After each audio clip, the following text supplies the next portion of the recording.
Bwana Yesu asifiwe. Mpenzi mtazamaji, asubuhi ya leo ninakusalimu katika jina la Yesu Kristo. Unjambo, karibu sana katika kipindi cha Manyunyu ya Baraka, nikitumai kwamba wikendi yako ilikuwa ni ya baraka, na siku ya leo Mwenyezi Mungu aliweza na kutuamsha katika uso wa dunia akiwa ametubariki na uhai kwa mapenzi yake na kwa sababu tu ya neema zake na nguvu zake. Hivyo basi tunafaa na kumshukuru na hata pia kujipeana mbele zake katika wiki yote, ili akawe pamoja nasi, akatuongoze na pia akaweze na kutulinda. Nikitumai kwamba vile ambavyo tumeweza na kuona mwanzo wa hii wiki, vile vile tutaweza na kuona mwisho wake, tukiwa tunashuhudia ukuu wa Mwenyezi Mungu na pia na baraka zake. Karibu katika kipindi cha Manyunyu ya Baraka. Hii wiki tutakuwa na mtumishi wa Mwenyezi Mungu ambaye ni Pastor Zacchaeus Kaesa kutoka kanisa la ABC Kidhiani Mukapa Soret Makueni Sabwendi Kota. Mimi hapa ni Reverend Lucy Michael nikikwambia kwamba karibu sana, ili tukaweze na kupokea mengi ambayo mtumishi wa Mwenyezi Mungu ameweza na kutuandalia kupitia Roho Mtakatifu. Karibu. Mambo mtazamaji wangu, na kusalimu katika jina la Yesu Kristo. Karibu kwenye kipindi Manyunyu ya Baraka. Tutashirikiana kwa pamoja, tutapata somo katika kitabu cha Mambo ya Nyakati wa Kwanza, sura yake ni ya 4 aya ya 9 hadi ya 10. Naye Yabesi alikuwa mwenye heshima kuliko nduguze, na mamaye akamwita jina lake Yabesi, akisema, ni kwa sababu nilimzaa kwa huzuni. Huyo Yabesi akamlingana Mungu wa Israeli, akisema, lao kwamba ungenibarikia kweli kweli na kunizindishia hozi yangu, na mkono wako ungekuwa pamoja nami, nawe ungenilinda na uovu, ili usiwe kwa huzuni yangu. Naye Mungu akamjulia hayo aliyoyaomba. Na tuombe. Mtakatifu Baba wa Bwana wetu Yesu Kristo, tunashukuru na kulitukuza jina lako asubuhi njema ya leo. Nasema ni asante kwa wakati huu mwema ambalo tutaenda kulipata neno lako Mwenyezi Mungu. Naomba ukapate kunibariki mimi mnenaji, na ukapate kumbariki yeyote ambaye ananitazama wakati huu, mtazamaji wangu. Neno lako liwe pamoja nasi na ukatutie nguvu. Kwa Yesu Kristo aliye Bwana mkombozi wetu tumeomba na kushukuru. Amen. Leo tutazungumzia juu ya Mungu hujibu maombi ya mwenye haki. Uaminifu wa Yabesi kwa Mungu, imani ya kweli huleta matokeo mema. Hayo mambo tutayaona. Yabesi kwanza, mahali ambapo tumesoma, alikuwa na tabia njema kwa wazazi wake na kwa wote wa jamii yake. Huyu Yabesi alikuwa na mama yake na baba yake na ndugu zake pia. Kwa kuelewa ama kulelewa kwake, alikuwa ni mtu mcha Mungu tangu utotoni. Naye kwa ajili ya kuisha katika maisha hayo, alijitolea na kujipeana kwa Mungu bila kurudi nyuma. Wewe unajitolea kwa Mungu bila kurudi nyuma? Unajua ya kwamba Mungu hujibu maombi ya mwenye haki? Mwenye haki ni yupi? Yule ambaye anamuomba Mungu kwa uaminifu, yule ambaye anamtumaini Mungu bila wasiwasi, yule ambaye anajua hakika chochote atakachoomba atapewa na Mungu. Tunapoangalia tunaona vizuri ya kwamba kama vile tumesoma, Yabesi na tabia yake ilimpendeza Mungu. Jina lake Yabesi ilitokana na nini? Ilitokana na mama yake kumzaa kwa huzuni. Wakati huo alikuwa na huzuni nyingi, lakini Mungu akamuonekania na akamshindania, akampa kijana Yabesi. Yabesi alijua jinsi ya yeye mwenyewe, alijua jinsi ya kwenda mbele zake Mungu. Hakusita kwenda mbele za Mungu na kumulilia na kumpa mahitaji yake. Ni kama vile wewe mtazamaji wangu unamlilia Mungu na unaenda mbele zake kwa hali ya kupiga magoti au kusimama au ukiwa katika hali lolote ile, ili ukaweze kuzungumza naye na kumpa hitaji lako. Kijana Yabesi aliweza kuwa na mtundo na mwenendo kama huo. Hivyo basi, kwa ajili ya kujinyenyekeza kwa uaminifu mbele zake Mungu, alipewa alichohitaji kutoka kwa Mungu. Tukiwa na uaminifu kwake, elewa ya kwamba, ndugu mtazamaji, unaweza kupewa chochote unachohitaji. Alikuwa na mpangilio ama mpango katika mahitaji yake kwa Mungu.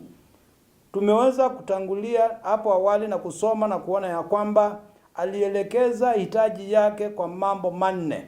Jambo la kwanza, lile ambalo alihitaji kwa Mungu, aliomba ili apewe baraka na Mungu. Jambo la pili, aliomba ili Mungu akampanulie mipaka yake.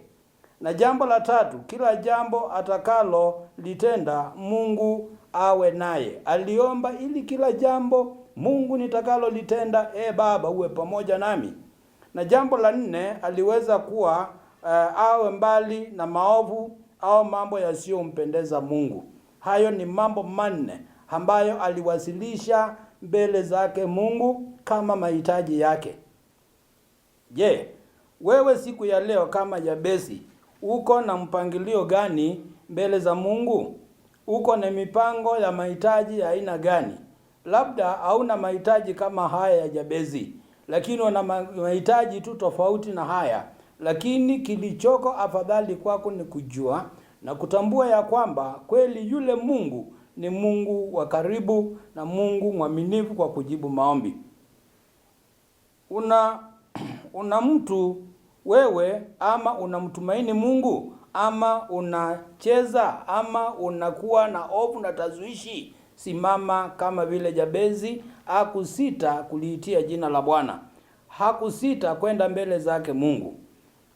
Umetambua Mungu kuwa umempa kuwa kipaumbele maishani mwako. Kuna mtazamaji, kuna mtu ambaye anaamka asubuhi, anajiweka katika mambo yake na mipangilio yake, lakini hakumuhusisha Mungu katika mpangilio wa mambo yake atakayoyatenda kwa siku ya leo.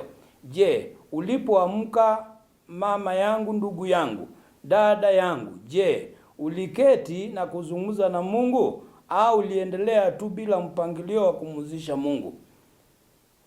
Unajiepusha na maovu, kwa sababu tumeona kijana Yabesi ombi lake lingine lilikuwa ya kwamba apate kuepushwa na maovu, mambo machafu, mambo ambayo hawezi akamletea Mungu sifa na yeye mwenyewe. Hivyo basi nawe ni vizuri ujiepushe na mambo, uepuke yale mambo yote ambayo yanaweza kufanya uwe najisi ama uwe mtu ambaye anaweza kueleweka na kuchukuliwa vibaya na watu wale wengine, na kwanza Mungu, kwa sababu ya tabia na mwenendo wako.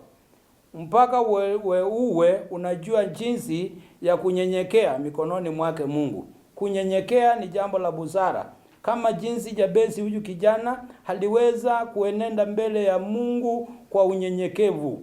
Unyenyekevu ni jambo la maisha mazuri, ama ni jambo la maana katika maisha ya mwanadamu anayenenda mbele za Mungu aliyemuumba, kama vile kijana Yabesi alivyofanya.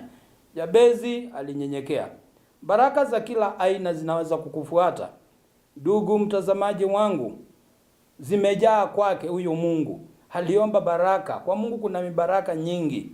Kwa Mungu kuna mibaraka ya kila aina. Kwa Mungu baraka haziishi, zimo tele. Kwa hivyo baraka zako wewe mwenyewe kama vile Yabesi bila shaka zitakuwa juu yako, ila tu mtumaini Bwana. Je, mtazamaji wangu, wakati huu una jambo gani ambalo unamlilia Mungu kwalo?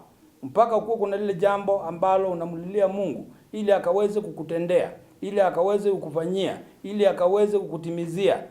Simama wima, huwe imara, utapewa unachohitaji kwa uaminifu. Moyo wako ama familia yako, kazi zako zote, kumbuka Mungu atakutangulia na Mungu atajidhihirisha mbele zako. Usipungukiwe na imani. Huyu kijana Yabesi hakufungukiwa na imani kamwe. Usikubali kupungukiwa na imani. Huwe na imani thabiti, imani ambayo, imani ya kwamba wewe hautatikizika kamwe, na Mungu wa majeshi atazidi kuwa pamoja nawe. Jambo lingine, zingatia uaminifu.